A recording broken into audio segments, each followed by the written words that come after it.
Jumlah kasus COVID-19 kian lama makin bertambah, khususnya di Indonesia yang saat ini sudah mencapai lebih dari 900 kasus pada tanggal 27 Maret 2020. Tapi ini baru sebagian kecil, tak sebanding dengan populasi Indonesia yang begitu banyak hingga mencapai 267 juta jiwa. Artinya, ini baru 0,0003%. Beberapa pakar matematika memprediksikan puncak COVID-19 akan terjadi di pertengahan April dan berakhir di awal Juni. Mereka sempat menyebutkan bahwa endemi corona di Indonesia akan mencapai 8.000 kasus. Simulasi mereka ini berdasarkan hasil perhitungan dari pemodelan Richards Curve dan disesuaikan dengan data kasus yang ada di Korea. Pertanyaannya, mengapa harus kasus Korea yang dipilih? Apakah ini kebijakan dari pemerintah yang anti-lockdown? Melihat Korea yang berhasil menekan laju pertumbuhan kasus baru dengan cepat, prediksi ini menimbulkan keraguan yang selalu muncul di pikiran saya. Masalahnya, kondisi di Korea tidak sama dengan yang ada di Indonesia.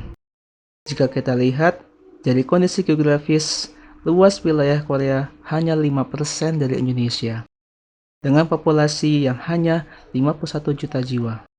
Apalagi Korea bukan negara kepulauan, sehingga untuk menjangkau antar kota jauh lebih mudah dari negara kita. Selain itu, fasilitas kesehatan di sana yang sudah sangat memadai dan tersebar merata. Ditambah lagi warganya yang sadar akan dampak dari virus corona. Saya bisa tunjukkan data WHO-nya. Siklus endemi di Korea dimulai di awal bulan Februari. Di sini kita bisa lihat ada 3 fase. Fase pertama, awal munculnya warga yang terinfeksi corona.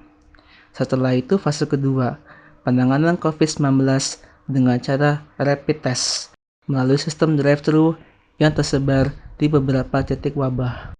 Dari data ini bisa kita lihat, setelah proses penanganan selama sebulan, angka kasus baru mulai menurun secara perlahan-lahan. Lalu bagaimana dengan Indonesia? Melihat kondisinya aja membuat saya pusing 7 keliling.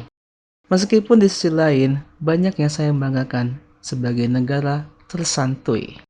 Tapi realitanya, untuk mengikuti cara yang sama dengan Korea, biasa memakan waktu yang sangat panjang. Loh kenapa? Karena fasilitas kesehatan dan tenaga medis masih terpusat di Pulau Jawa. Makanya, kasus COVID-19 sering dijumpai di beberapa kota di Pulau Jawa, di mana 60% penduduk positif yang terinfeksi berasal dari Jakarta.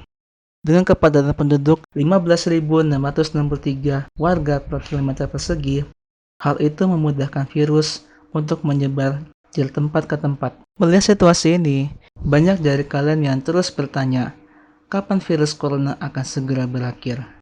Sampai saat ini, masih belum ada jawaban yang pasti. Tapi saya bisa kasih gambaran sedikit dari hasil analisis kasus di beberapa negara. Di sini saya ambil contoh dari 2 kasus, Wuhan dan Italia.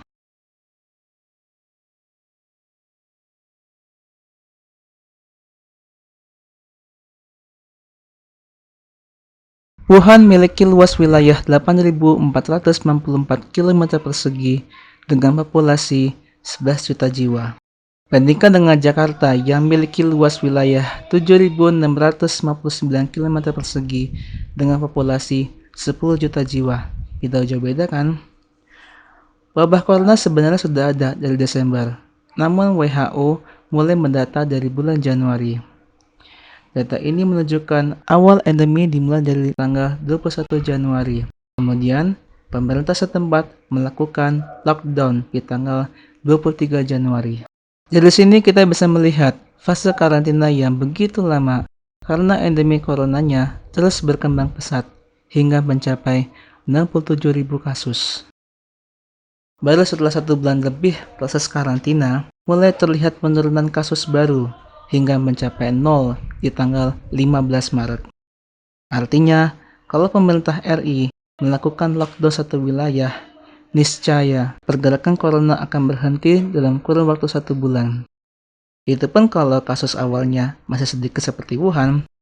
Lain halnya dengan kasus di Italia yang baru lockdown ketika sudah mencapai 1.000 kasus baru per harinya. Di sini pemerintah Italia nampaknya lambat dalam penanganan kasus ini, hingga tingkat angka kematian yang tertinggi di dunia dengan persentase 9,5%. Kondisi ini juga tambah ketidakpedulian warga akan wabah yang sudah mengglobal. Untungnya, dengan kebijakan lockdown ini, penekanan laju pertumbuhan kasus baru mulai terasa. Terjadi penurunan sekitar 10% selama 3 hari. Jika kebiasaan ini terus dipertahankan, setidaknya dalam kurun waktu 2 bulan hanya tersisa kurang lebih 72 kasus baru. Melihat kondisi penanganan COVID-19 di negara Korea, Italia, dan kota Wuhan, sistem lockdown memang sangat efektif. Namun, pemerintah pusat tidak langsung menerapkannya. Melihat kondisi masyarakat yang belum siap, karena itu, kebijakan work from home dan social distancing adalah bagian dari upaya sebelum lockdown, atau istilahnya pra-lockdown.